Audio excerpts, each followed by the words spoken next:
嗱，三伏天到啦嚇，再加上咧暑假，小朋友咧出邊咧玩到成身大汗，跟住翻去咧又吹空調喎，一冷一熱啊，好容易中招㗎嚇。所以咧，不妨咧可以幫佢捏下個背脊，再加上咧煲翻個太子參湯俾小朋友飲嘅嚇。分享唔易啊，記得點讚收藏，同你分享下。先幫小朋友放鬆下背部，由尾椎開始提起身，一直咧就捏到頸椎。方法就係捏3下向上提一下。小朋友適應之後咧，力度可以加強啲嘅，重複9次就得㗎啦。每次練完之後咧，都要放鬆下背部，最好就朝頭早練啦，舒唔舒服？晚黑練噃。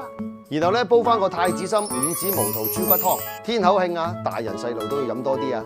湯料方面，太子參10克，黃芪5克，土茯苓10克，薏米咧就30克，5指毛肚半隻，豬筒骨就1斤。